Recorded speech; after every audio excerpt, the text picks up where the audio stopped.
So good evening, everyone, and welcome to the third biannual Book and Paper Group Graduate Symposium. We're so pleased to have you here with us, either live or watching this recording in your own time. I hope you can all see and hear me okay. I'm Zoe. I am the Icon Book and Paper Group Student Liaison Officer, and also the founder of the Graduate Symposium, which started back in October of 2021. I'm also joined by my colleague Pascal, who is with the events subcommittee for the Icon Book and Paper Group. So this event came to mind when myself and my committee colleagues, we were chatting on WhatsApp one day about a treatment option for an object, as we often do. And somebody had mentioned that they'd actually written a whole master's dissertation on the exact topic. And that then led to a conversation where we were all taken aback by the variety and the originality of all of our colleagues' dissertations. But indeed, unless one kind of goes on to publish their dissertations or specialize in that topic, they're quite rarely brought up during the working day. It's a key part of our profession to research, innovate, and improve upon our approaches as far as possible, and also to learn from our other conservation compatriots as much as possible. So I hope you'll agree, whether this is the first symposium you've attended or the third, that the interest and quality of the dissertation research presented are deserving of such attention. I can now also say that I have personal comprehension of the amount of work and care that goes into our research projects, having completed my own master's in autumn of last year. So tonight is a wonderful occasion, both for the audience to learn something new and to see the latest research coming into the field, and for the presenters to have their hard work recognised. Each time we've gathered, more participants and more applicants flood in, and we hope that the symposium continues to grow year on year. This year we've actually expanded to include 5 speakers, and we can see this quickly becoming a whole day event in future. So as you can see, I'll just get the agenda up. We have a wonderful agenda of speakers this evening. And we'll have kind of a live Q&A session with the first 3, and then we'll have a little comfort break just to refresh yourselves, because it is a 2-hour event. Then we'll come back, we'll have the final 2 speakers, and then we'll have a live Q&A session with them as well. Okay, so without further ado, and me continuing talking, I would just like to encourage you before we start that because we do have those 2 Q&As, to make sure you're engaging in the chat and in the Q&A bar throughout the whole of the event, and myself and Pascal will make sure that the questions get read at one point or another. So yeah, without further ado, enough from me. I'd like to introduce Fenna Engelke, who's representing the University of Amsterdam. So Fenna completed her studies in 2022, receiving her MSc and certification from the University of Amsterdam's Conservation and Restoration of Cultural Heritage programme, specialising in the conservation of book and paper objects. Fenna is currently a Morse Fellow for Advanced Training in Paper Conservation at the Museum of Fine Arts, Boston. So Fenna, if you'd like to take it away. Thank you so much. Let me just pull up my screen real quick. And let me go ahead and slideshow that. There you go. Thank you so much for, first of all, having me here. And then also thank you for that wonderful introduction. I'm going to get right into it because I know I only have so much time. This presentation is about research I did in the fall of 2021. It was a 3-month period. And just to give you some context about the research I ended up doing, this was supposed to be based off of a previous treatment. And so the previous treatment that I thought of when I was thinking about doing some research was a tape removal, but a very uncommon one. It was supposed to be very simple. It was a gum tape that I was removing from an intaglio paper. I applied a little bit of water. I removed the tape. It came off very easily. At the end of the treatment, I looked at my object under UV and I found that I had these very bright fluorescent marks on my paper that was not there beforehand. And I realized that the tape carrier of that gum tape had optical brighteners in them. And I did not even know up until this point that optical brighteners were water soluble. So I decided to look into this and I thought, okay, what would happen if I hadn't seen this? What were the consequences of leaving these optical brighteners in an intaglio paper where there once were none? But before I get into what my experiment was, I'm going to first introduce what optical brighteners are. So optical brighteners are just the latest step in the history of people trying to keep paper nice and white and to fight against the yellowing of paper over time. It was optical brighteners were originally created with the idea of being used in textiles. And the chemical that most of our optical brighteners are based off of today, called stilbene, was proposed in the 1930s. Nowadays, about 80% of the optical brighteners that are used are a derivative of this chemical, which I show below. It was originally used in textiles, but in the 1950s, it started also being used in paper production, and now we can find it all over our environment. It's used in detergents, in plastics, in paints, in cosmetics, in shampoos, the list goes on. Optical brighteners work in that they absorb light and then emit that light in the upper range of visible light, so in the purple and blue range of visible light. And when you look at paper with optical brighteners in them under UV, around 350 to 375 range, it will fluoresce in sort of a blue fluorescence. I've seen a few that will fluoresce green, but I've only seen the pictures of those and I've not seen them in person. Something I very quickly learned is that OBAs are not water fast, but also they're not light fast. So they do degrade over time, even while they're in paper. I did find a description of the degradation process of optical brighteners, and I'm just going to read a quote here from Rachel Mustelish's paper on optical brighteners. And it says, first, the quenching of optical brighteners, meaning that it can no longer function and emit light. Second, the darkening and yellowing of the optical brightener itself, which becomes increasingly visible upon the quenching of the fluorescence. And third, the subsequent damage to the substrate caused by the degraded optical brightener. Now I'm going to talk about how I set up my research experiment. So in order to set this all up, I chose 3 papers. I chose a blotter as well as 2 intaglio papers. And then I tried to find a similar gum tape to what I had in my treatment. However, I was unable to find any gum tapes that had optical brighteners in them. So for the optical brighteners, I just ended up using office paper as a stand-in because standard office paper contains a lot of optical brighteners in them. And I also did some treatments using just regular archival gum tape to compare. I'm going to, well, I'll show you in a second. I'm going to focus on just a few samples for this talk because I know I'm short on time. This is what the samples looked like. I made them square-shaped. For the gum tape, they were applied at the bottom. This is the ones with the optical brighteners in them, just to show you how they fluoresce under UV light. These are all the samples I did. I'm going to focus on the blotter and the Arches-Reeves samples. And then here is what a sample looked like post-treatment. So I applied about 1 milliliter of water to all the samples.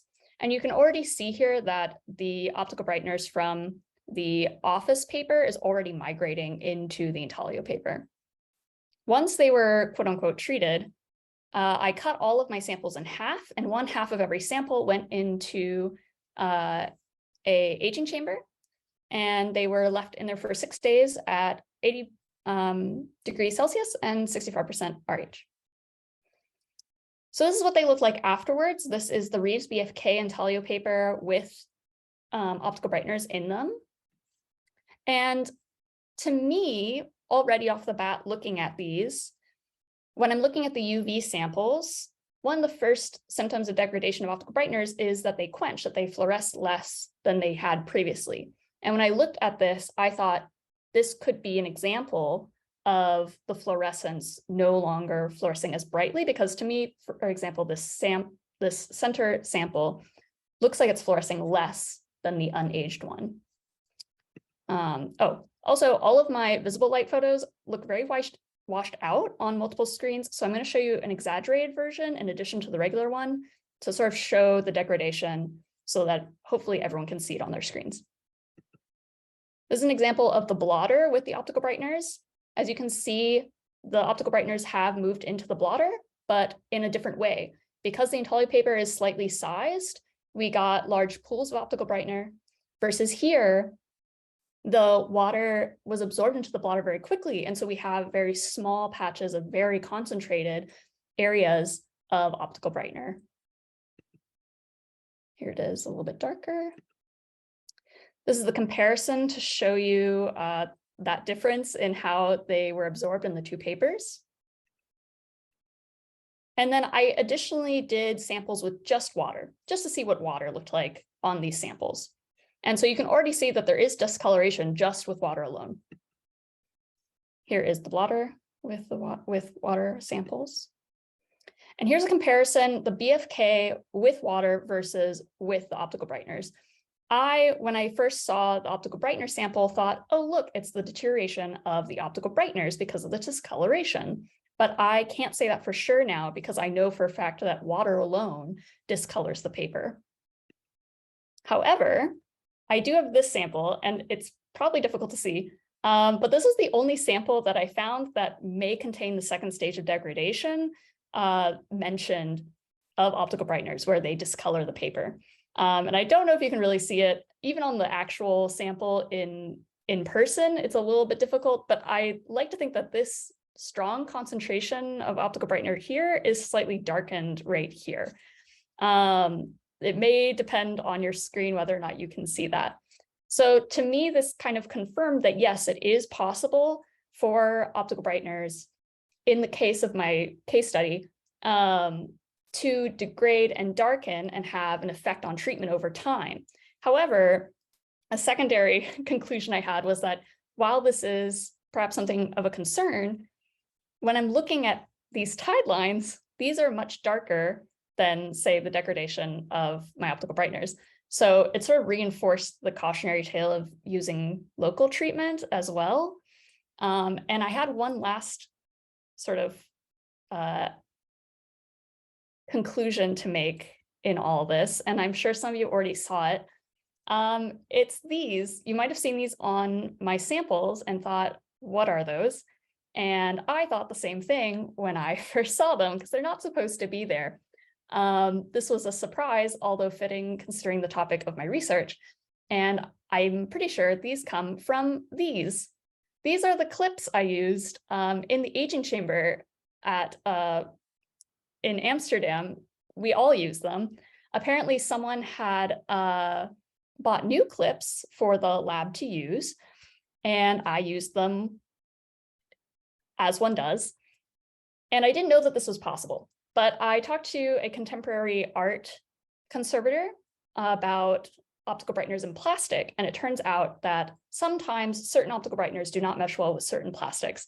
And when that happens, the optical brighteners migrate to the surface of the plastic, and apparently also they can migrate to materials that they are in contact with. So those are my concluding finds of this experiment.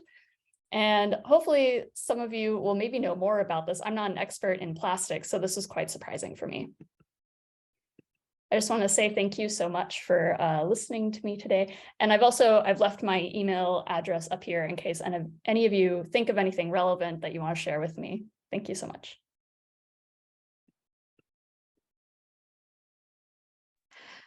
Amazing. Thank you so much for kicking us off with a bang. I'm now just mentally thinking of every white plastic that I own, and I'm terrified. It's everywhere. Once you realize that you're surrounded by them.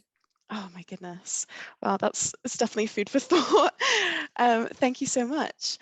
So we'll now pass on to our second speaker, Emma Guerard, from representing SUNY Buffalo State College, speaking about their project of a UFO scrapbook. So Emma received an MA and a CAS in art conservation from SUNY Buffalo State College in 2022 after completing a 12-month internship at the University of Iowa Libraries. Prior to graduate studies, she worked in various pre-program positions in her home city of Los Angeles. She is currently the postgraduate paper conservator at the New York Public Library. So thank you so much, Emma. I'll take it over to you. Thank you, Zoe. And I'm presenting this today on behalf of myself and Teresa J. Smith, who is my advisor at Buffalo State during my internship year. and Giselle Simon and Beth Stone at the University of Iowa Libraries were my supervisors in the conservation lab and the treatment I'm discussing today. So this is a scrapbook that I was tasked with preparing for research use and possible digitization during my final internship year at the University of Iowa Libraries. It compiles unidentified flying object or UFO sighting stories clipped by an unknown person in the 1950s. The clippings date from 1947 to 1956, to be more precise. The scrapbook was discovered by Tim Barrett in a free book pile at Antioch College in 1971, which we know thanks to a graphite inscription on the cover. The pages were bound in a three-pronged album with iron and zinc tabs, along with a 1960 press release from the US Department of Defense with a loose magazine cover inserted in the back. To put the aims of the treatment into context a little, the Conservation Lab at Iowa's main library serves the immense collections of the university's several libraries and their departments, including special collections to which the UFO scrapbook belongs. Special collections is research and teaching oriented, so classroom use is a major driver of conservation treatments, along with research access, exhibition, and digitization. The year I was at Iowa, special collections hosted over 100 classes and several exhibitions. One of their curators, Pete Balistrieri, oversees the popular culture and science fiction collections. These include many gorgeous examples of production materials from classic films, comic books, graphic novels, fanzines, and small press publications. These materials tell histories of ideas that evolved from niche interests to the core of our current mass culture. While the popular collections are the epitome of the fun stuff that draws people into archives, I think that they speak to evolving social attitudes of the modern world. This applies to the UFO scrapbook. As novel as the item is, as a document, it has something important to say, someone interested in the history of American trust and distrust of governmental organizations. As journalist Brett Hines points out, even one agnostic about the existence of extraterrestrial life must admit that, quote, throughout the Cold War, the US government used popular fascination with alien spacecraft as a cover story to hide military experiments that were spotted by unauthorized eyes. This approach successfully muddied the waters for the public and misled over-curious UFO researchers, thus keeping many developmental projects secret. It also had the unintended consequence of helping turn aliens into a major part of American culture. It's not a coincidence or a conspiracy that the album was created in the years that include the Korean War, which is insistently labeled here as, quote, the forgotten war, while some UFO sightings, like that in Roswell, New Mexico, will be forever remembered. The US's role as a military power is just one of the many anxieties that may have fueled the post-war imagination on display in the scrapbook. Consisting of clippings from popular publications like Life and Look, the scrapbook offers a glimpse into how everyday Americans reacted to flying saucer sightings before the effluence of UFO meanings. For all the historic value of the artifact, Pete, Giselle, and I agreed that it deserves thorough treatment with the goal of access for research. As a conservation student and intern, I was also excited by the project because of the opportunity to further develop skills I hadn't often used. At 53 pages, the scrapbook would need repeated treatment steps that would offer a chance to hone the abilities that the treatment demanded. As treatment progressed, however, I came to question the ecological impact of my initial treatment plan, and the project became an opportunity for me to reassess and scale back my intervention for environmental concerns. The scrapbook was needing conservation for a few reasons, the main one being that the adhesive and the rubber tape was failing, so the clippings were no longer secured to the album leaves, which was leaving them at risk of dissociation. And secondly, the plastic carriers in the tape had shrunken over time. As the tape shrunk, it pulled the pages underneath, cockling the paper and forcing the scrapbook into a wedge shape. These factors made the album difficult to handle. And as the tape was intentionally used to create the scrapbook, I did consider whether to remove or to save it. Much of the damage from the tape had already been done. The rubber cement adhesive had reached its fully brittle and oxidized stage, so the tape would dislodge readily from the page. Since the tape was no longer working to keep the paper, the clippings adhered to the page, but the curling, shiny plastic carriers made the text underneath difficult to read. I decided I'd remove the tape after all. The staining would remain on the album pages, which would indicate the original presence of the removed tape. The staining on the clippings, though, made the text in these areas really difficult to read. In addition to darkening the paper, the adhesive saturated paper was translucent in stained areas, making the media on the back of the clippings visible from the front and competing for readability. The stained areas of the paper were also extremely brittle. I proposed stain reduction of these areas in hopes of increasing the opacity and possibly the flexibility of the clippings edges. My initial test showed that a mixture of cyclohexane and acetone were effective for solubilizing the discolored adhesive.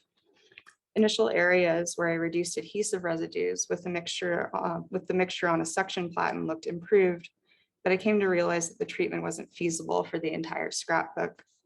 For one, the rubber adhesive had partially solubilized the ink in the clippings, so I couldn't remove the adhesive without also removing a little bit of ink.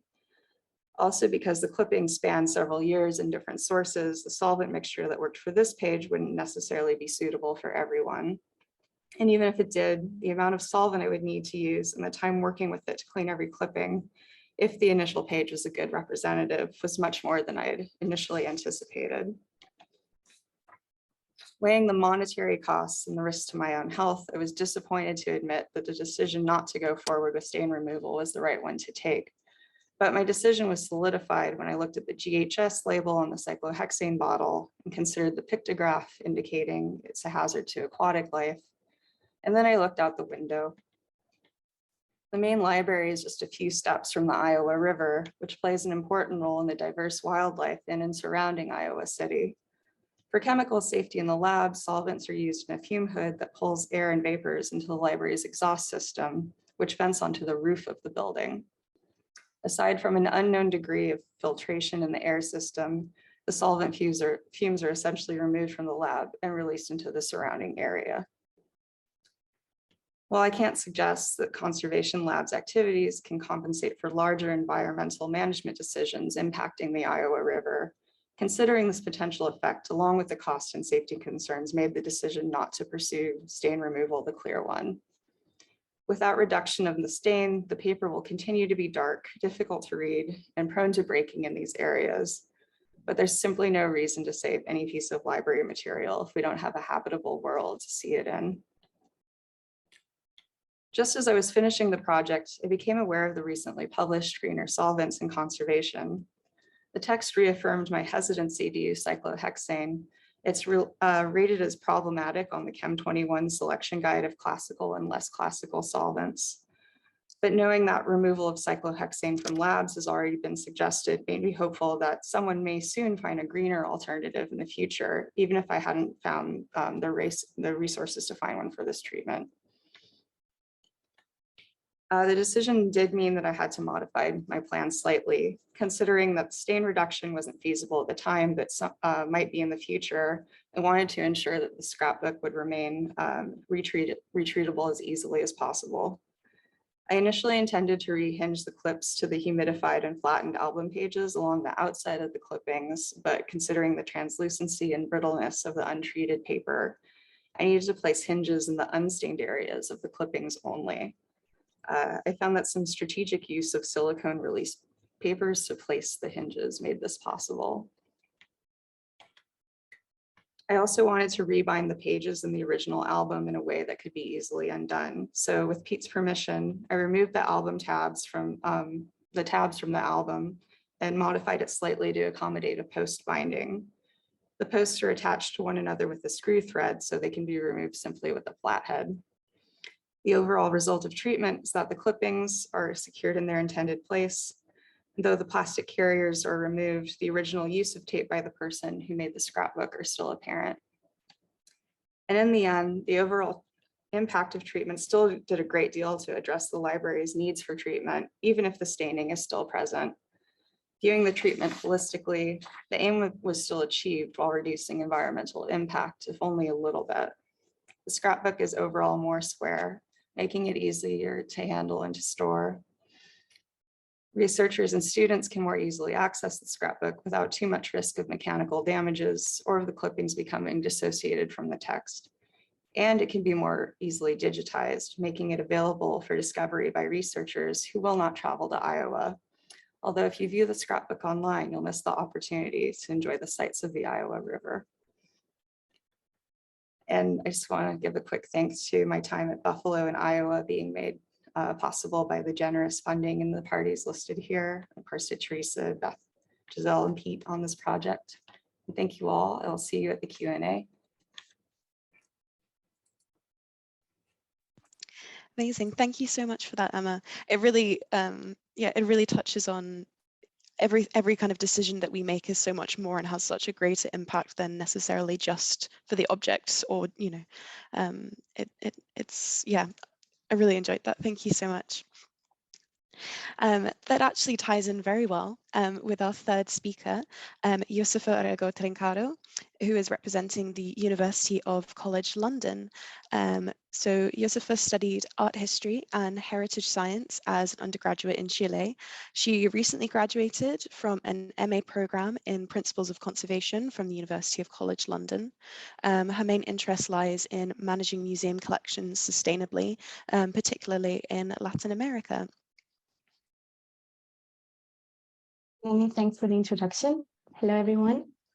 I have pre-recorded my presentation, so I will share the video with you. Hello, everyone. My name is Josefa Orrego Trincado, and my presentation will address climate change and how Latin American conservators play their role in tackling it. So, as we all may be aware, global temperatures have risen dramatically in the last decades. For example, the 9 years between 2013 and 2021 ranked among the warmest years on record, and this tendency is still ongoing. As defined by the United Nations Framework Convention on Climate Change, this constant and exponential rise of temperatures cannot be explained by natural factors, but by recent human activities that release extra greenhouse gases, altering the composition of the global atmosphere. Since the 19th century industrial revolutions, human activities have released more greenhouse gases into the air, trapping more heat than required. The greenhouse gases more responsible for climate change are carbon dioxide, methane, nitrous oxide, and fluorinated gases. Further, the most polluting activities are in the energy sector, mainly concerning burning fossil fuels. This is followed by agriculture, forestry, and land use. Then comes industrial processes, and finally waste, since it releases greenhouse gases when decomposing. Some of the adverse effects caused by rising temperatures have been more extreme weather events, such as heat waves, heavier rainstorms, and so on. In the context of cultural heritage, climate change has been recognized as one of its most significant threats in the 21st century, which should definitely concern us as conservators. A milestone in international commitment to tackling climate change was the Paris Agreement, which advocates for reducing greenhouse gas emissions to keep the rising global temperatures ideally below 1.5 degrees Celsius.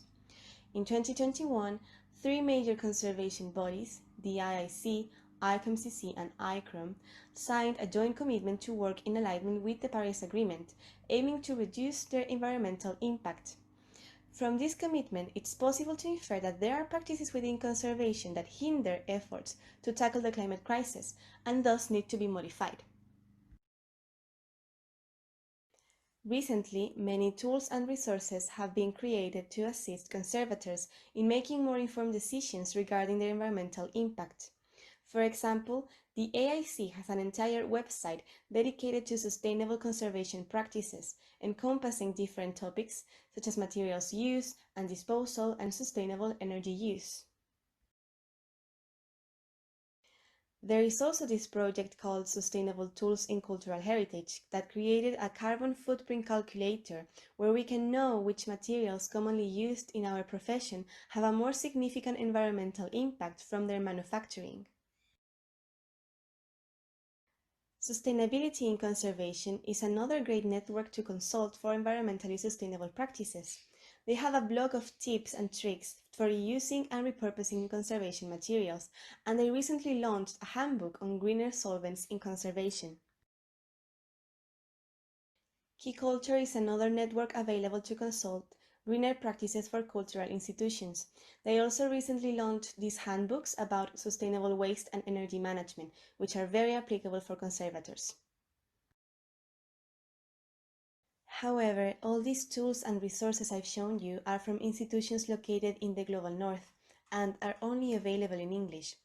Because I'm from Chile and envisage my professional career in the Latin American continent, I looked for similar information addressing environmental sustainability and conservation from this region.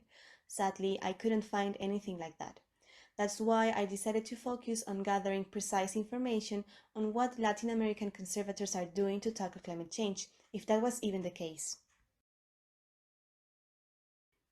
I interviewed as many Latin American conservators as possible. The questions included what actions they were undertaking to become more sustainable, their motivations behind these actions, and how they perceived Latin American conservators were engaging in tackling climate change nowadays, whether this topic was a top priority among these professionals or not.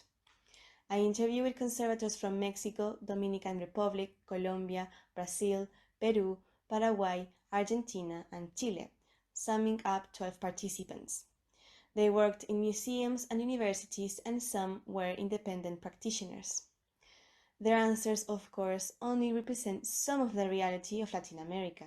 Still, they construct an excellent first mapping of the context and circumstances that conservators in this region face. When asked what they were doing to be more sustainable, 10 conservators mentioned changing their selection of materials based on their environmental impact. Of these 10, 9 referred to reducing their use of toxic solvents or preferring less harmful chemicals.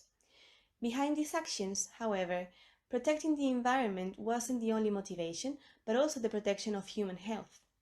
Only one conservator mentioned they started assessing the lasting of materials and their future disposal when deciding how to store their collections. Here again, environmental concern wasn't the only motivation, but also economic sustainability, since more lasting materials mean not needing to purchase too frequently. 7 interviewees noted they were reusing, repurposing, and recycling materials. 4 of them pointed out that they even donated leftovers to other institutions that couldn't buy those materials themselves. A cross-cutting reality mentioned by these conservators was the difficulty of conservation materials procurement and financial limitations from their workplace, especially for those who worked in museums. Therefore, besides their environmental concern, a significant motivation to reuse and repurpose materials was making the most of them as possible, since they were scarce.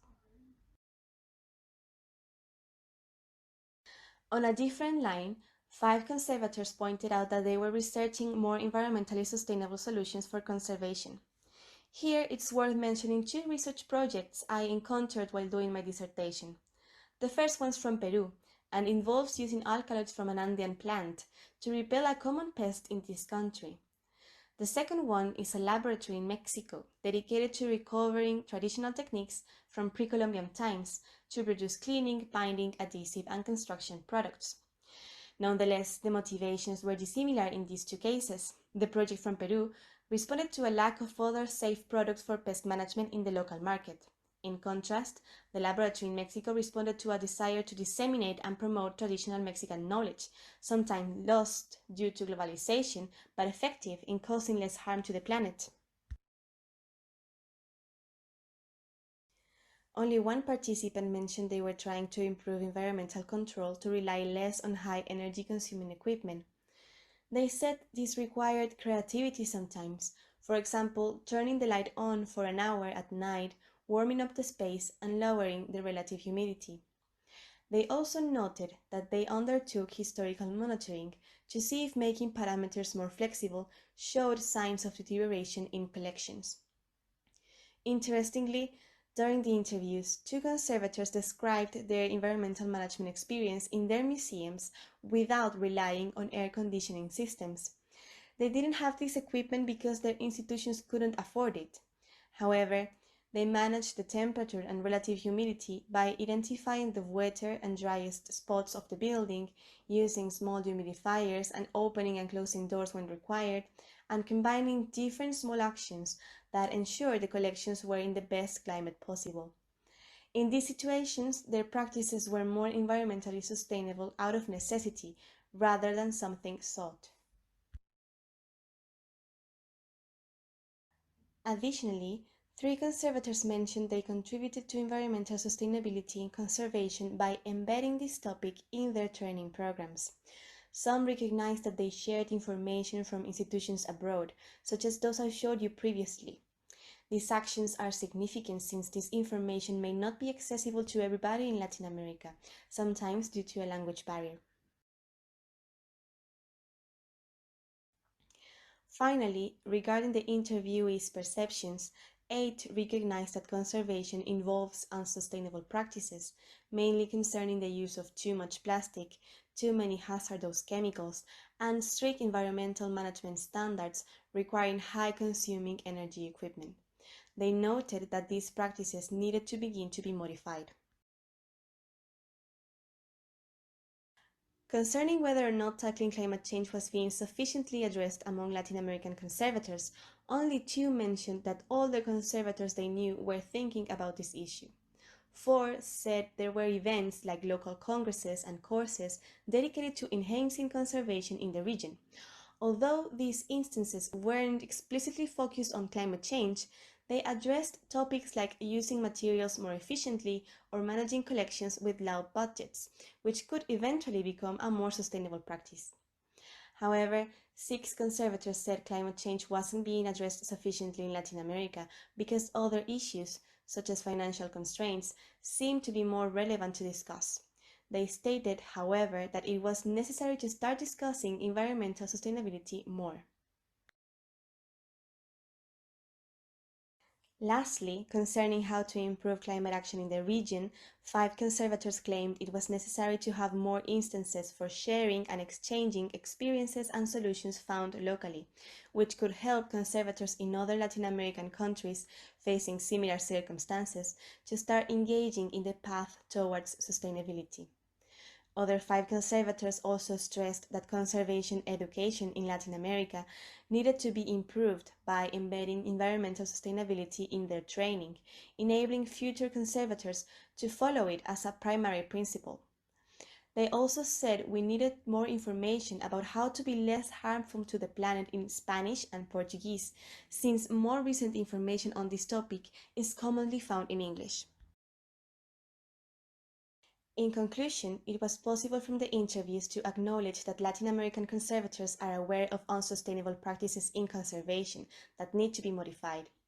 They recognized a lack of training and information in Spanish and Portuguese around these topics, which differ from all the information currently available in English. However, the interviewees also recognized how other factors such as financial constraints and complex material procurement eventually boosted them to seek solutions that, in the end, proved to be more environmentally sustainable. Necessity was an excellent motor to start acting in this line. And lastly, this research highlighted the need for more local instances to exchange experiences and solutions between Latin American conservators. In this respect, the most important thing I learned while doing my research is that the path towards environmental sustainability can be pursued differently, and it is by sharing our information and experiences, that is, through collaboration, that more positive results can be achieved. Many thanks for your attention.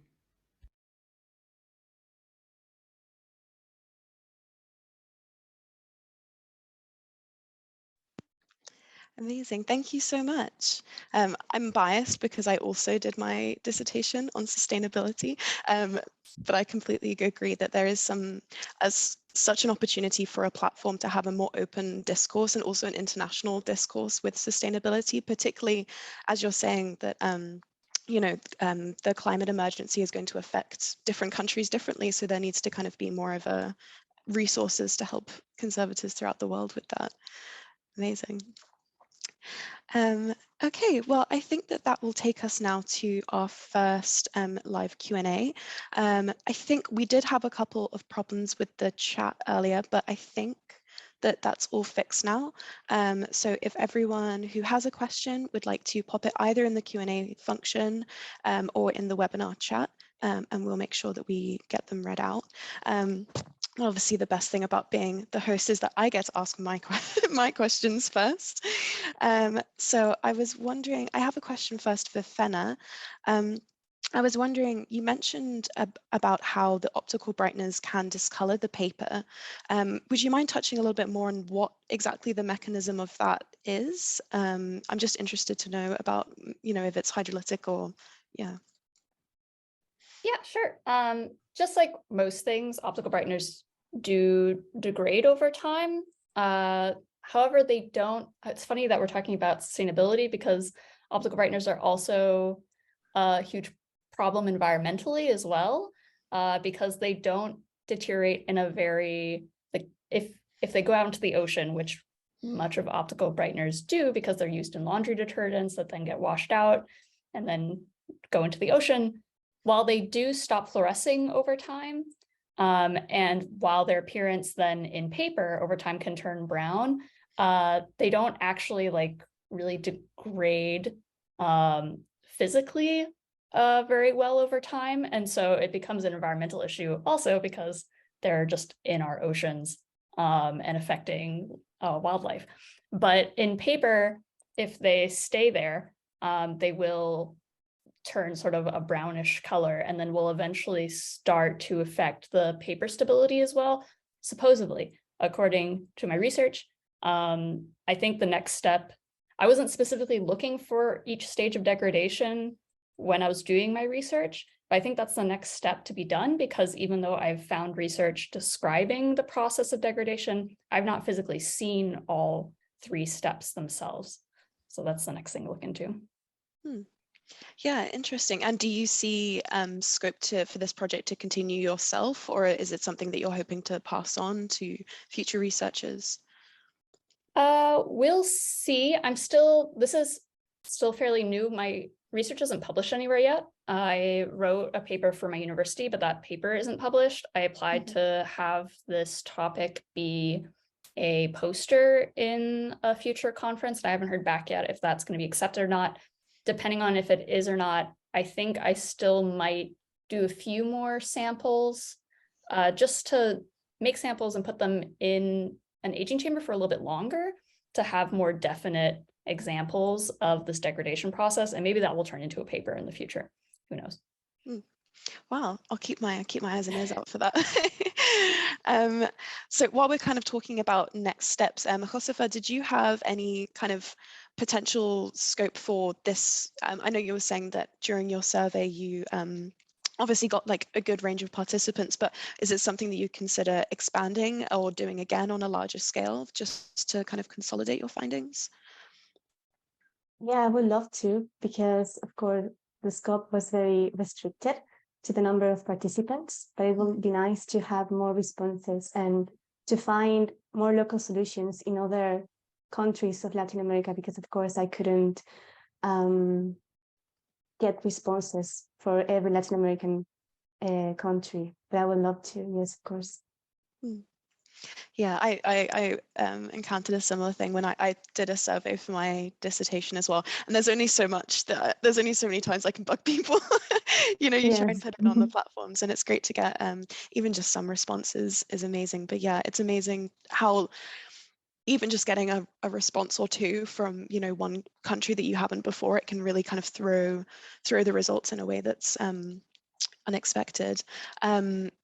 Do you know if there's any, I know I'm kind of familiar with the sustainability in conservation group. Is there much of a Latin American presence with the sustainability in conservation, or are you going to found your own kind of section of it in Chile? Yeah, I mean, I would love to participate in these kind of instances. I also try to contact people from the Sustainability and Conservation Network, and I only met one person who was from Latin America, but she worked in Europe.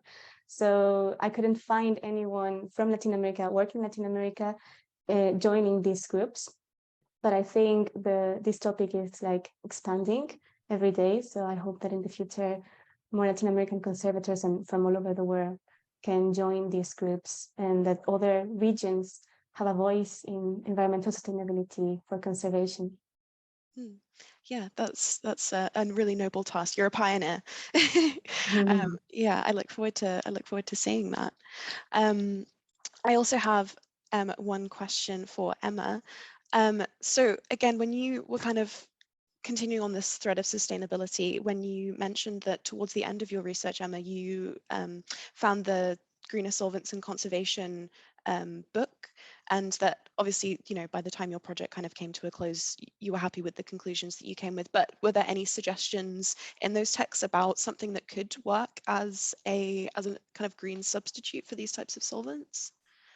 No, I didn't see one for cyclohexane right away. There were some suggestions, I think, for just those cyclic nonpolar solvents in general, but I can't recall what they were. I think one of the suggestions that I was happiest to see was that redesigning your treatment is always an option if you can avoid solvent use to begin with. Yeah, definitely. That's always a good option. And again, it's something that I think maybe in archives we have quite a lot of. I'm working in an archive as well at the moment, and again, it kind of changes, I suppose, the way that you can approach an object a little bit more, because it's not as aesthetically driven. What I've kind of found. Yeah. I also wanted to ask, is it kind of, when you were testing, you mentioned that you tested kind of a sample page with different solvents. Did you notice any kind of movement in the media? I'm not particularly familiar with kind of magazine print inks. Did you notice if any of them were, more susceptible to being affected by the solvents, or?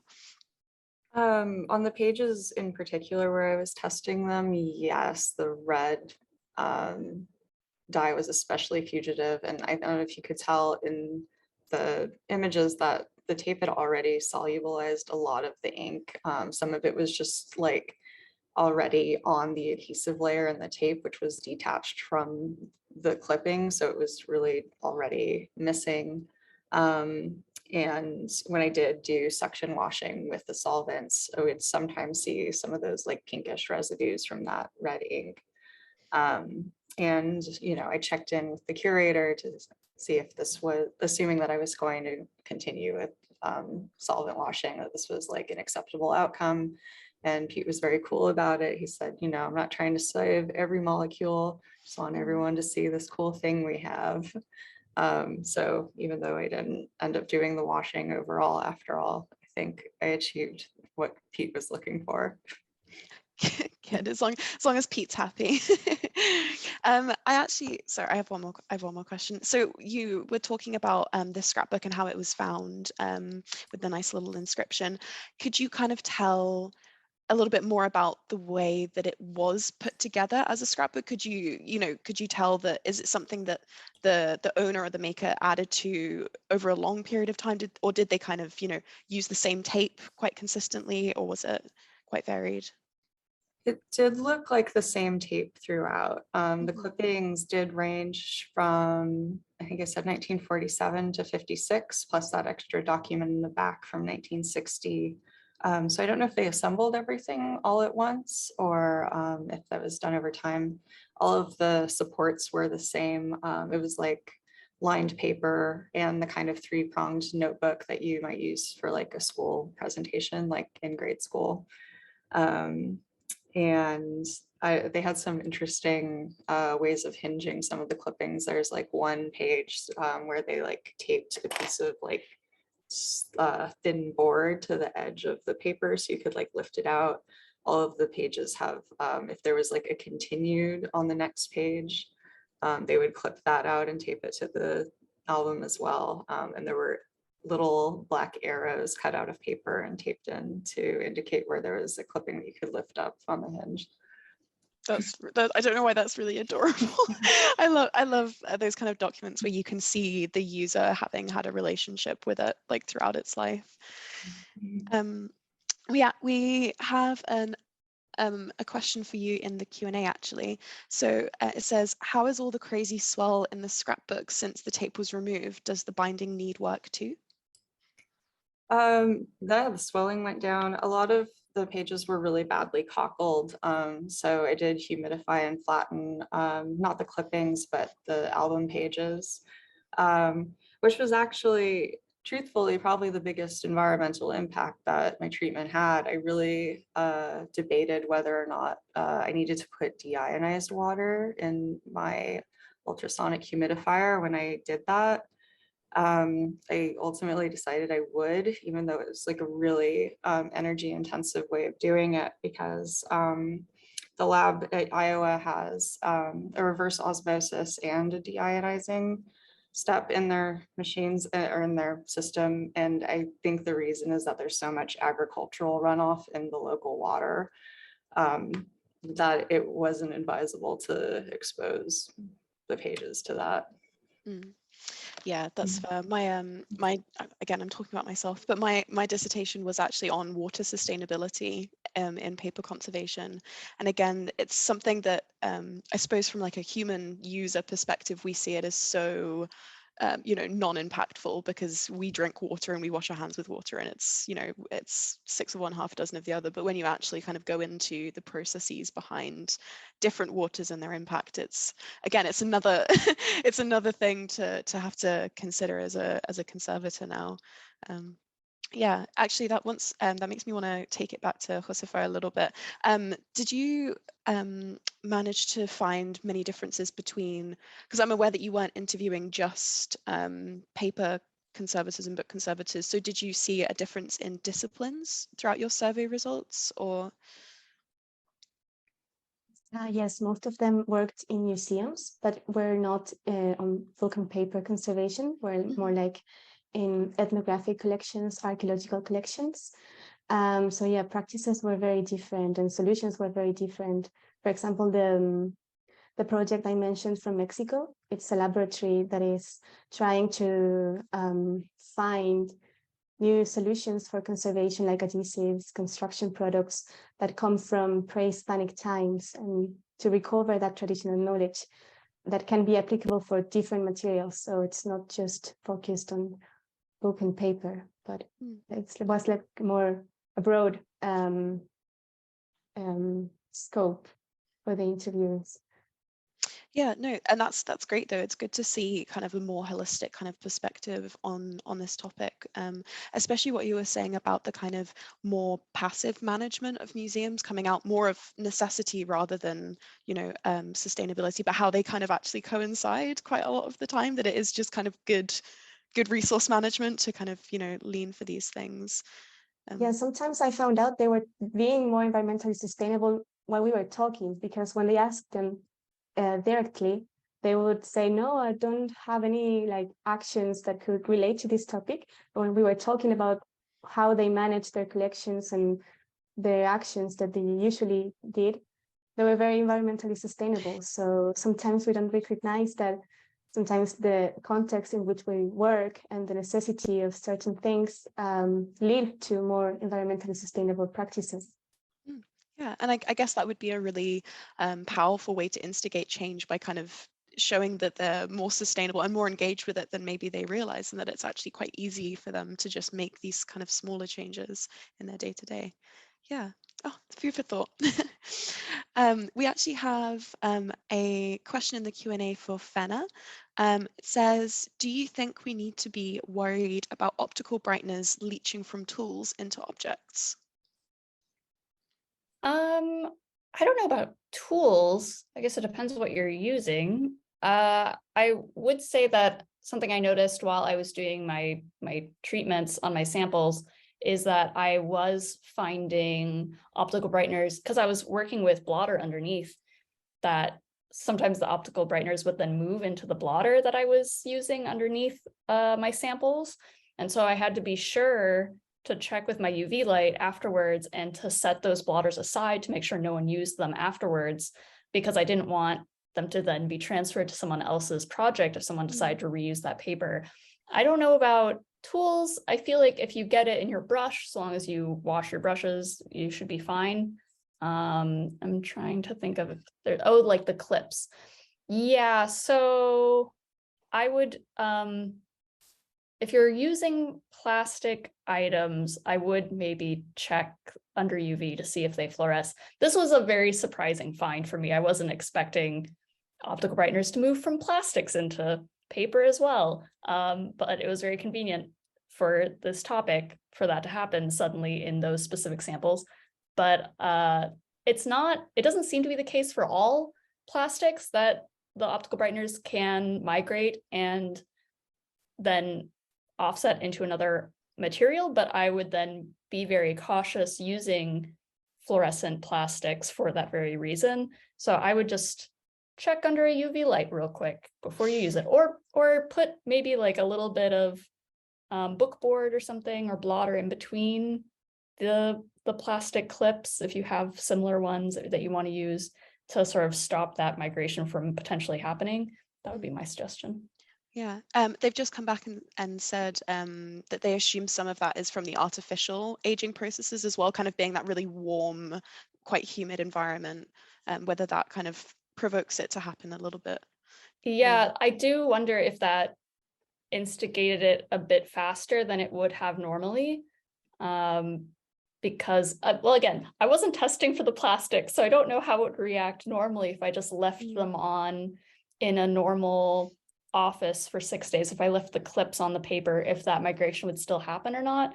But it was interesting just to see that it was possible in the first place. So yeah, I would, maybe another thing to test for in the future.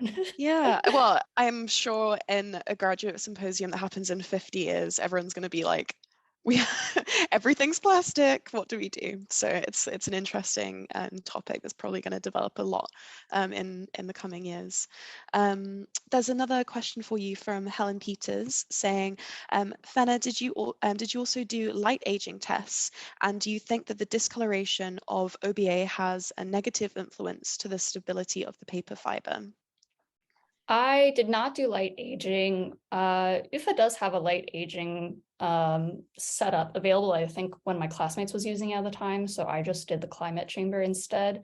However, my current position does have one available, so maybe that's something to try as well, because theoretically, according to literature, light will deteriorate the optical brighteners as well, because they stop fluorescing after a while, and they will degrade just from light exposure. Do I think that the discoloration of OBA have a negative influence on the sustainability of paper? I think, according to literature, yes. I did not get to that point. According to the quote I read from Rachel Wisselish, that is the third state, is that after it starts to degrade, it will also then start to affect the stability of the substrate. And so theoretically, the paper would then be a bit more, I shouldn't say brittle, but not as strong as before with that deterioration. So theoretically, yes, I have not seen that in my sample set yet, but according to literature, that is what happens. Great, thank you. And look at that, bang on time, 7 o'clock exactly. Well done, everyone. That was very good. Yeah, thank you all for your questions and for your amazing responses, panelists. What we're going to do now is we'll have a quick 10-minute comfort break just while we can go grab some water ourselves. I'm actually in the research room of my archive at work, so I'm not allowed water in here, so I'm gonna go grab a glass of water. And yeah, should we all meet back here at 10 past? Okay, great. I'll just put this back up on the screen so everyone can see. Great, and we'll meet back here soon.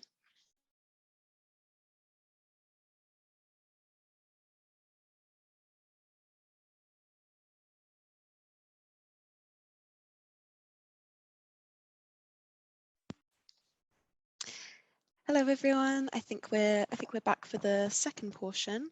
There are some very important snack chat happening in the chat. Excellent snack updates. Thank you everyone.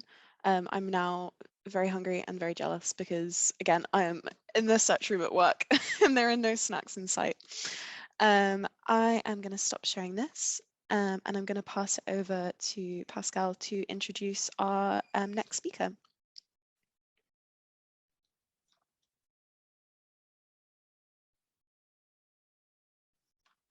So, hi everyone. While Zoe is going for some snacks, I'm gonna introduce the new speakers. Just a reminder that there is at the end of this second part there will be another Q&A session. So please leave your questions in the chat, and even better if you do it in the Q&A box. So now, without further ado, I will introduce our next speaker, Luca van der Zande from the University of Amsterdam. Luca is look at my notes, first-year student in the Advanced Professional Program of Book and Paper Conservation and Restoration at the University of Amsterdam. He holds a Bachelor in Art History from the University of Utrecht and a Master's in Conservation and Restoration from the University of Amsterdam. Luca's talk title is Mercury in Mamluk Manuscripts, block stamp leather doublure, and paper discoloration in Islamic bindings. So, Luca, when you're ready, the floor is yours.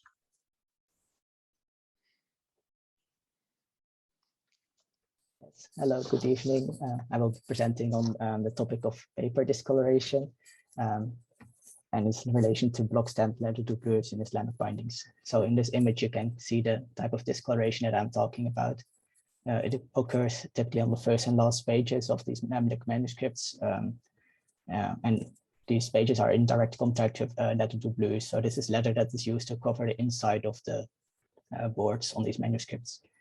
And the aim of my research was to find a possible explanation for this discoloration pattern. So for my research, I looked at a group of 7 manuscripts that are currently housed in the University Library in Leiden. They were produced during the Mamluk era, and not much is known about the context of these manuscripts, like their exact date and place of production are unknown. 6 of the 7 manuscripts come from the collection of Levinus Warner before they entered the UBL in the 17th century, and the other manuscript has unknown origins. All of the manuscripts are full leather bindings, and the doublures are mostly made of sheep leather, but coat was also used. The text blocks are made of a very smooth paper that was probably sized and heavily burnished. And you can see on the right image that this is the first page of one of the manuscripts, and next to it is leather doublures that have been block stamped with, decorated with block stamping. A first quick look at the object showed me that the paper is not very brittle or does not feel fragile, despite being, in some instances, very heavily discolored. Like you can see on the bottom left image, that is quite severe. I began my research with studying primary and secondary sources on Islamic book binding to learn about techniques that are used to produce these manuscripts, and specifically the doublures.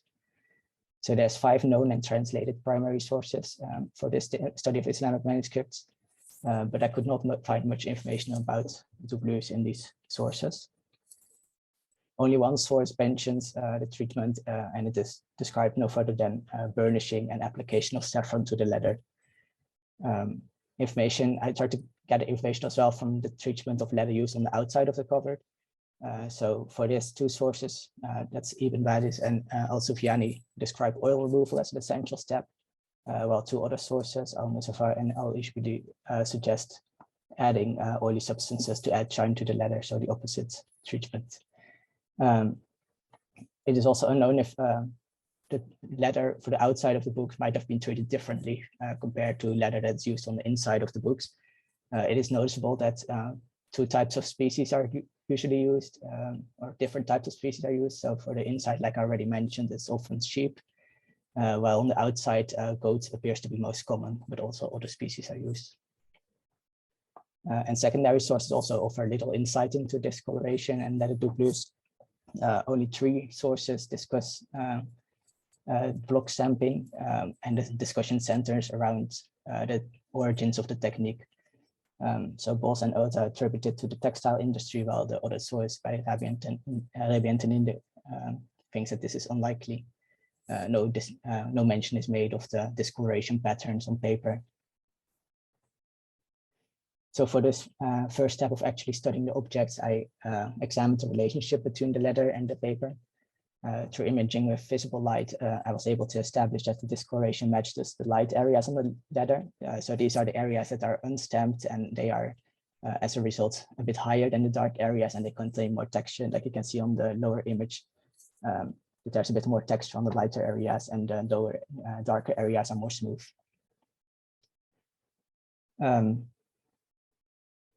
So there's relief in the letter, but there's also undulations in the paper. So that's what you can see with raking light very clearly on the left image, that there's air pockets between the letter and the paper because of the relief and because of the undulations, and at these locations of these air pockets, you can see no discoloration occurring. Yeah, and that's why you see a very clear discoloration pattern. So this indicates a diffusion pattern. The discoloration only occurs at direct contact points.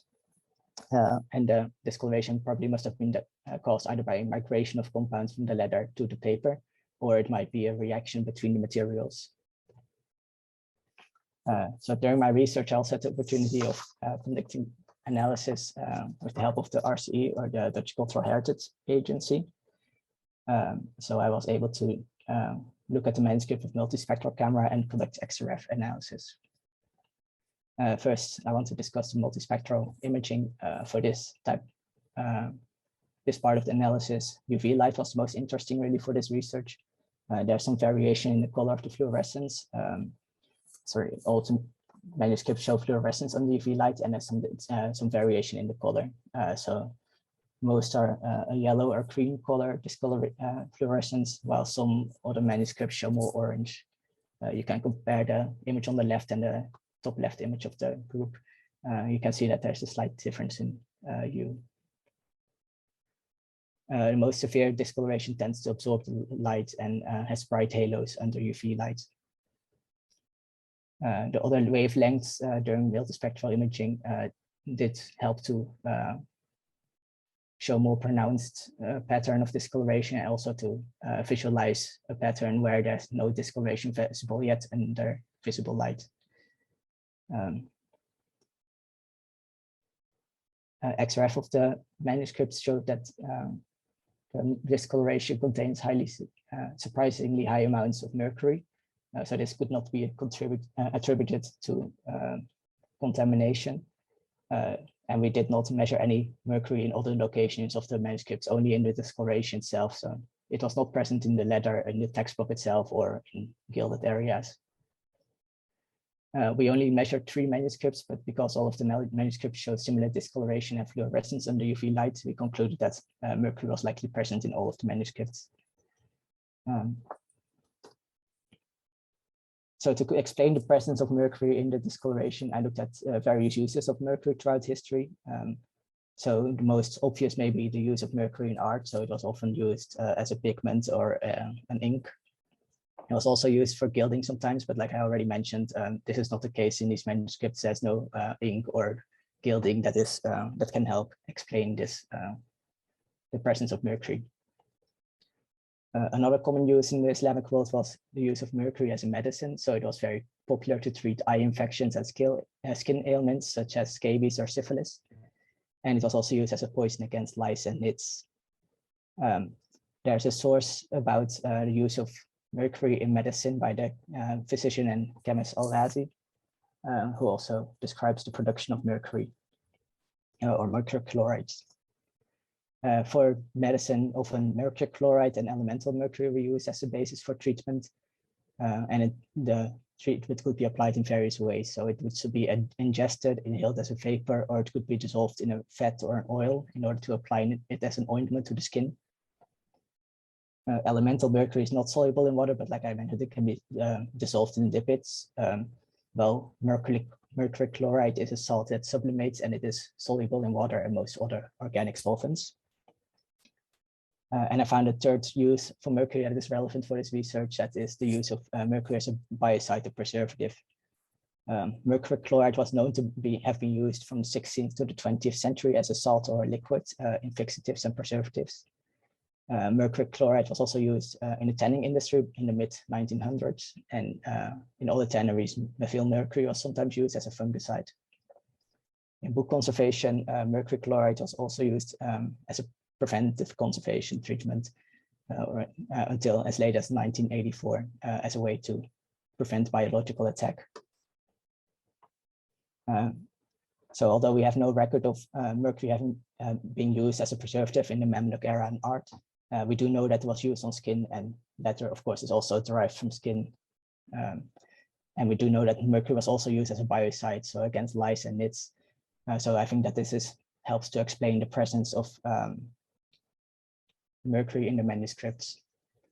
I think it is most likely that it was applied to the manuscripts in order to prevent biological attacks such as insects. So the question remains then of when it was applied. From primary sources, we can conclude that sometimes oily substances were applied by the bookbinder, and in other instances it might have been added by the tanners, as the bookbinder should remove oil from the leather, according to Ibn Balis and Al-Sufyani. These oily substances could have contained mercury in order to deter pests. Liquid application of mercury chloride is also possible, although we cannot see any tight lines on the leather that would indicate liquid application either under visible light or UV light. It could also have been added to the leather at other steps. So it could have been added during the tanning process when it was in the vat, because during tanning, the organic material has to soak for long periods of time. And mercury could have been added to this stage to prevent mold growth or insect activity. And another possibility is that it could have been added to the raw hides before tanning in order to prevent rot.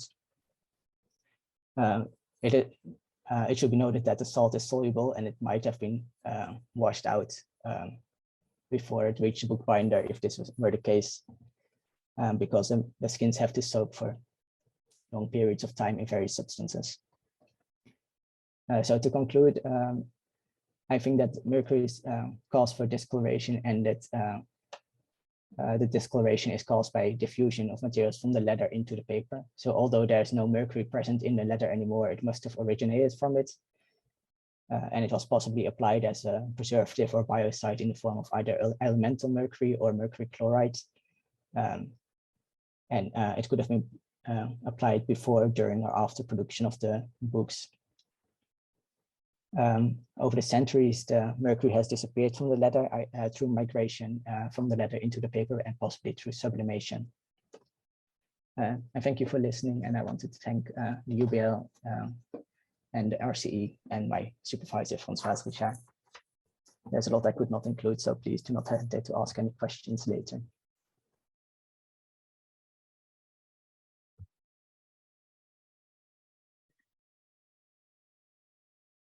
Thanks so much, Luca, for your talk. And we will continue with the next talk that will be, last but not least, our final speaker, Yuhong Zhang from the University of Melbourne. Yuhong obtained her master's degree in cultural materials conservation from the University of Melbourne in 2021. She's currently a project conservator at the State Library of South Australia, working on conservation of early colonial books and a rehousing project on glass plate negatives. Her talk title is A Brief Introduction on Chinese Book Publishing Practice during 1920s and 1940s.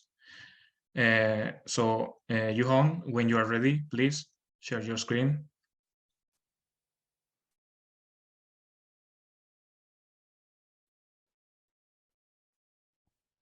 Thank you, and hello everyone. My name is Yuhong. Today my presentation is to provide a brief introduction on Chinese book publishing practice during 1920s to 1940s.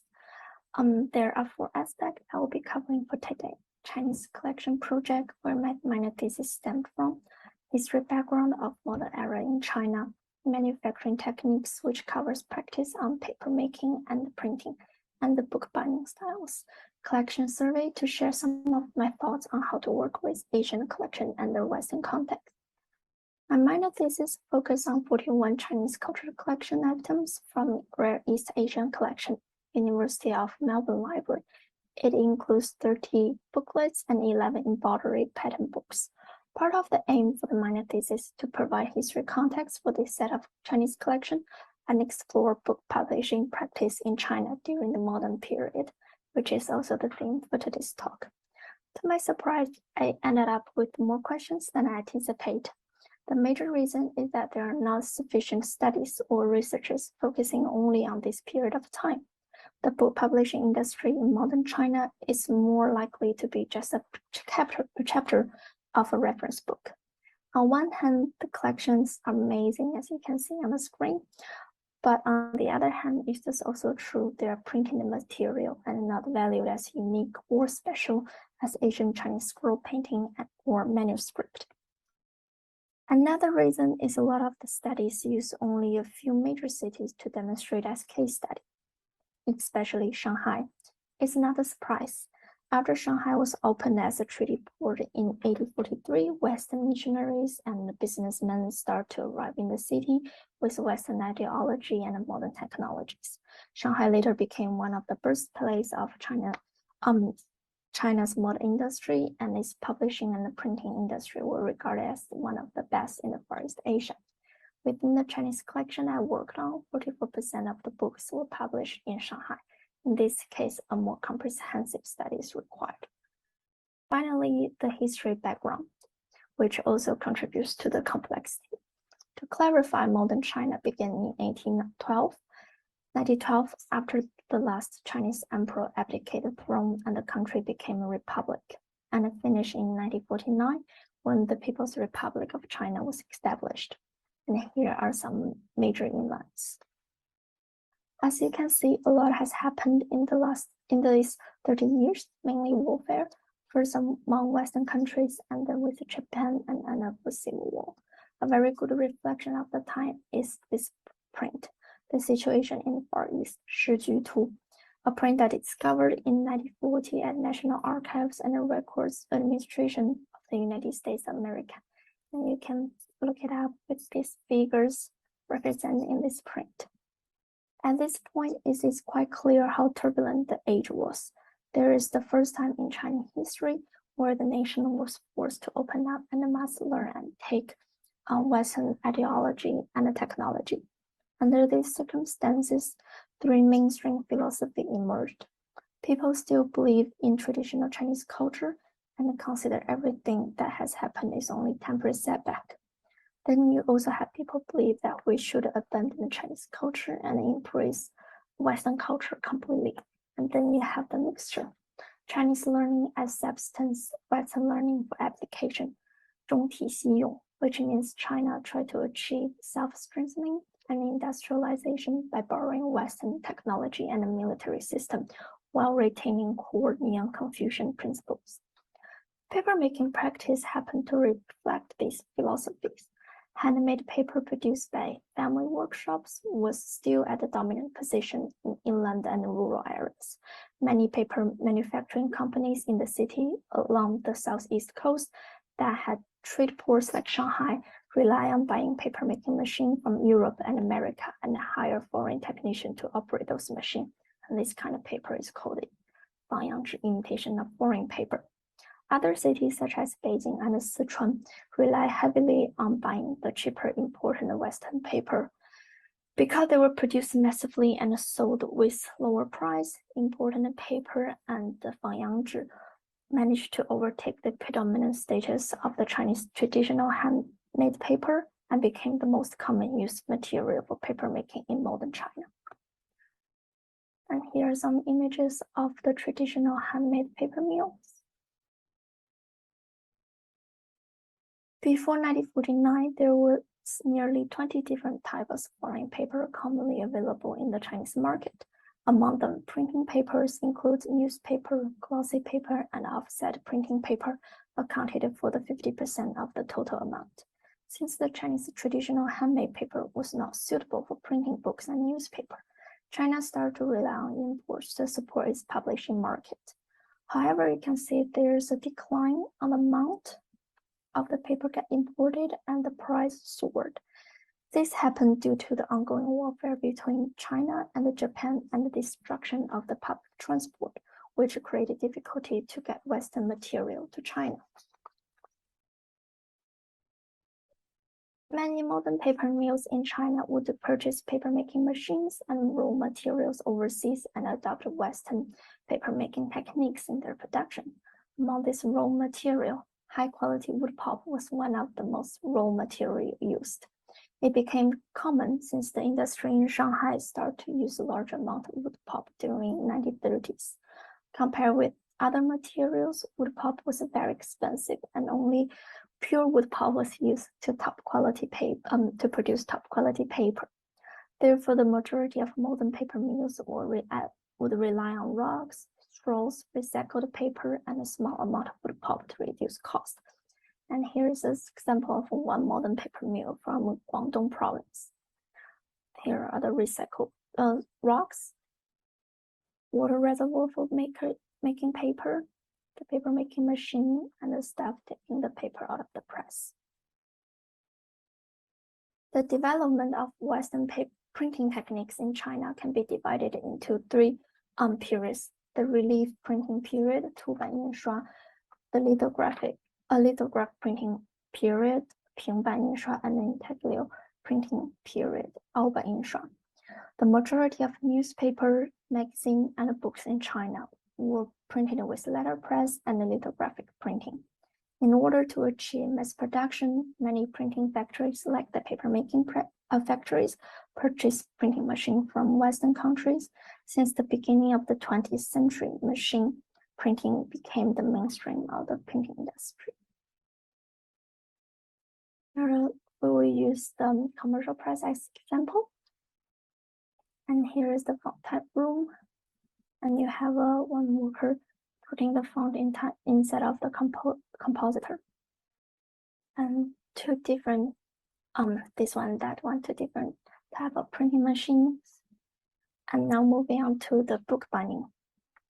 There was a lot of time spent to find out what is the right name to describe the binding style. There isn't an agreed English term for the book, and it felt culturally correct to document them in their Chinese name. After the introduction of Western books and the printing process, two new binding methods were introduced to the market: 拼装 and 精装. 拼装 was a popular way to assemble book signatures since it was considered a simple method based on only a few material and very cost-effective. The binding suitable for popular books, textbooks, and children's books that have fewer pages and a large circulation. Here are two examples. So people use staples to secure the pages and put adhesive onto the spine and wrap it with the book cover. Here is a machine-made set binding. 精装书 is like the nowadays hardcover book. Within the Chinese collection, 40 items use the 拼装 method, with only this one pattern book is done using 精装. As for collection survey, there are two things I would like to share. One is the conversion of Republican era to the corresponding Gregorian calendar. So now we use this book, which is a book published by the company to teach Chinese people how to shoot images using camera. And here is this 中华民国14年. So Mingguo calendar, also known as the Republic of China calendar, uses 1912 as the first year. The calendar follows the tradition of using sovereign's era names and the year of reign, as did previous Chinese dynasties. Month and days are numbered according to the Gregorian calendar. So here 1940s will be 1912 plus 13, so you know that year is actually 1925. And then I would hope to talk about what information to document and how to document. As I was stating before, I didn't feel very comfortable to create a new term myself and describe the binding style. So I put one paragraph in explaining what is 拼装书, 精装书, and I used their Chinese name to describe the binding method into my collection survey Excel sheet, and I will indicate whether they were using the cord or the staple as the binding material.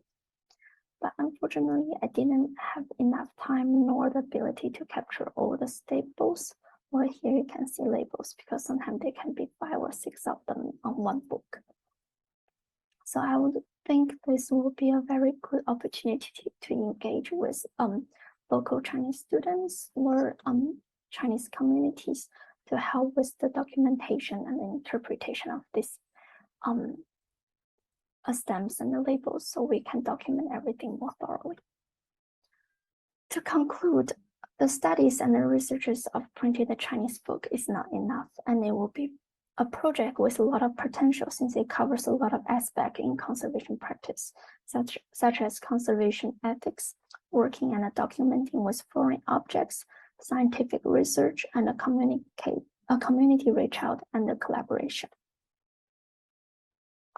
And I would like to thank everyone who helped me during my minor thesis study, and also Icon Book and Paper Group to provide this amazing opportunity to share my findings. And here are some references. You can look into, and I would like to point out these 2 books. This book gives us a very in-depth description of the Chinese culture and the social during that time period. And then you have this book, which I've been using as a dictionary because the brilliant part about this book, it also comes in the Chinese version. And I think it's one of the few books that only focusing on the printing during this time period. So thank you very much.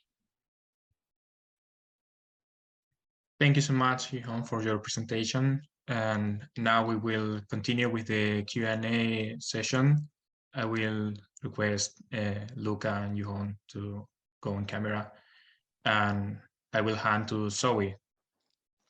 Yeah, thank you so much for both of your talks. They were so interesting. And again, everyone who does have questions, please use the Q&A function or the chat function, and we'll make sure that we get your questions read out.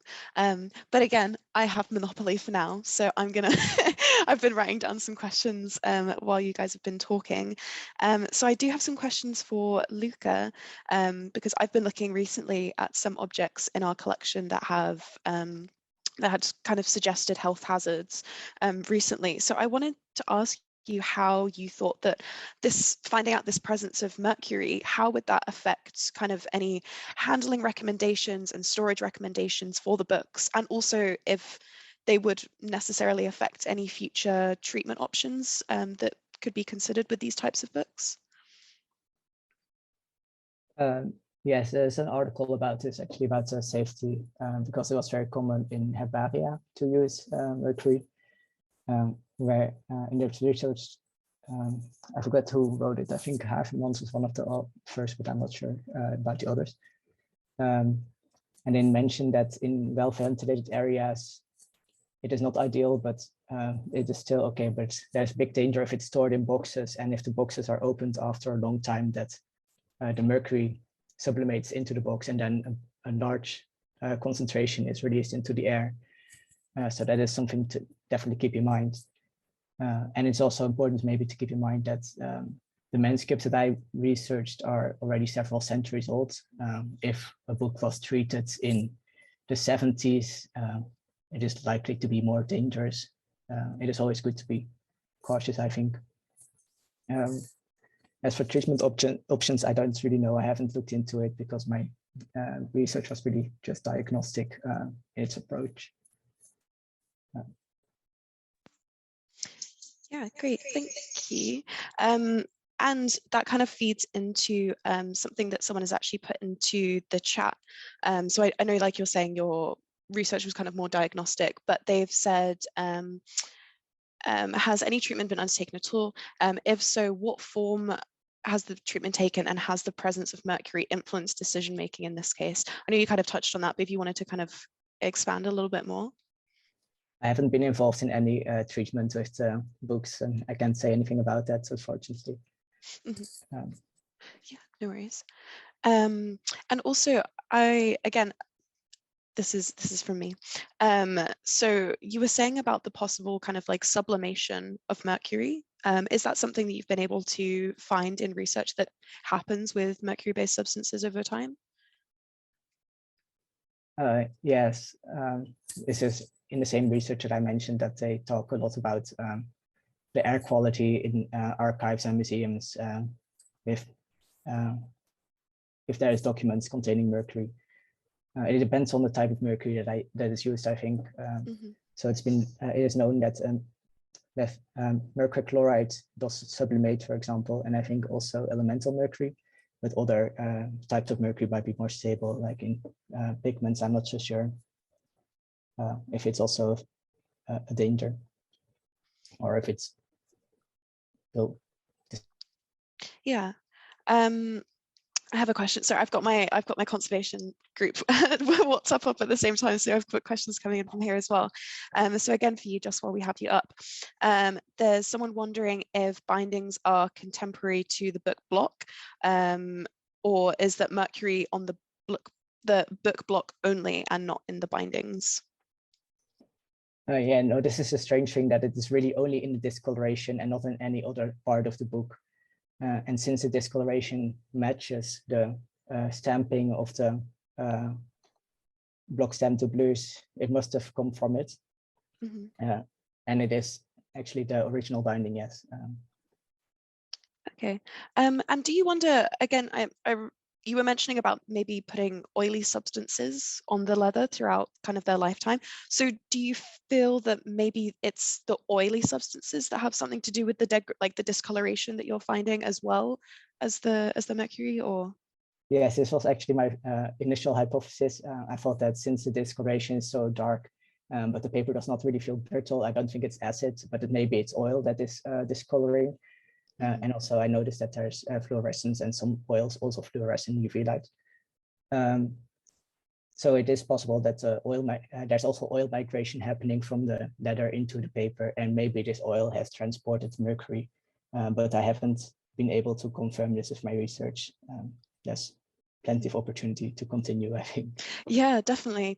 And Abby just put in the chat there that you can see a similar thing with mercury on the back of mirrors that will sublime over time. So it'd be interesting to see, kind of cross-referencing with other, objects beyond books and paper that might have contacts with mercury-containing substances.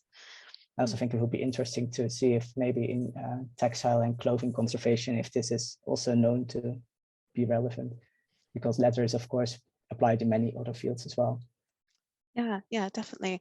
Just off the top of my head, we have a hat in our archive, which has a label on it at the moment that says "Caution, may contain mercury." So maybe I'll have to take an extra close look at that in the coming weeks. We actually have a question for Yuhong in the chat. It says, when doing your survey, did you take note of the printing method of different publications, and did you see a trend?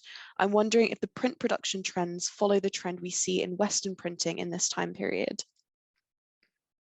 So unfortunately, I didn't get the time to do a very thorough analysis of the printing method, because that's the time when COVID hit Melbourne, and I got very limited access to doing research on that part. But I would say probably not really follow the Western process, because at that time, all the printing method in Western country are well developed, and they were imported into China by different missionaries and businessmen from the Western country. So they tend to arrive at quite similar period. So I would say at that time, different methods are used by different printing companies. So probably not exactly the sequence like the Western techniques. Yes. And I wanted to ask, actually, when you were talking about the different types of paper, so you had the traditional paper, the imported paper, and then the imitation paper, kind of just from a visual assessment, are there kind of pointers that someone could kind of identify the differences between those three, particularly in between the Western paper imported and the imitation Western paper? Is there kind of visual clues that to help when doing a survey that you might kind of be able to see? I think visually they look quite similar, to be honest. So it's very difficult to know, and all the techniques or even the machine, they are important from overseas, and they have the foreign technician to operate them. So I think they were trying their best to mimic it. Yeah. So it's very difficult to see the differences visually. And I also wanted to ask, so during your presentation, you had some amazing pictures of all the different kind of mills and processes. How did you, what kind of resources were you using during your research? And did you find a lot in English, or did you have to, you know, go back to sources in Chinese and kind of transfer all of that knowledge into English? Oh, sorry, my cat. Hello. Yes. So they're very difficult to find English sources. So all the images I find is online, and I don't think they are inclusive enough in a way.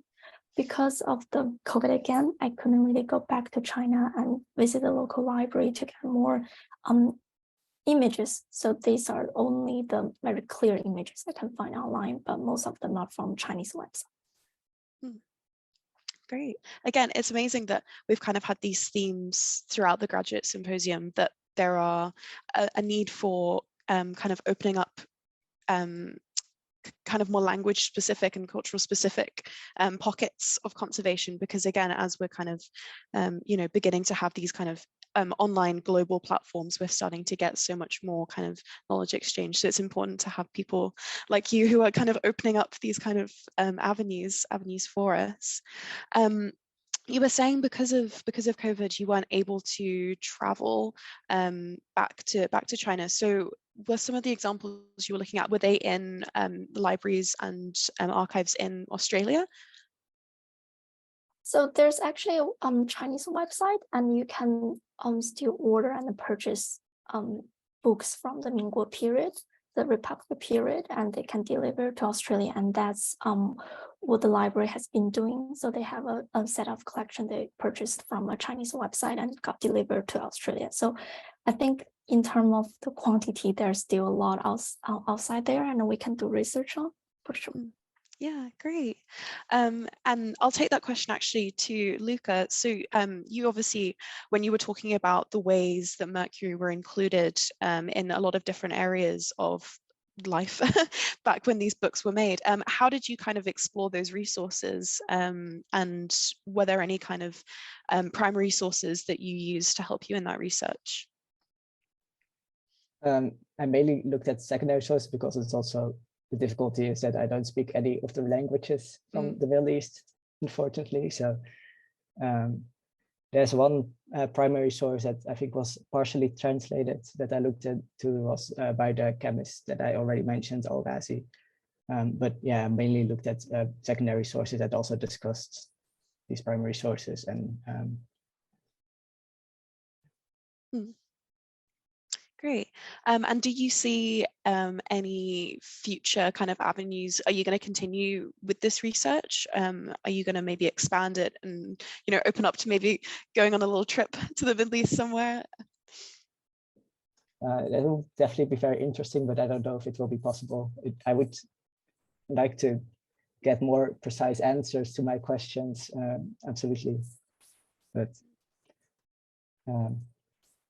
not for the foreseeable future, unfortunately.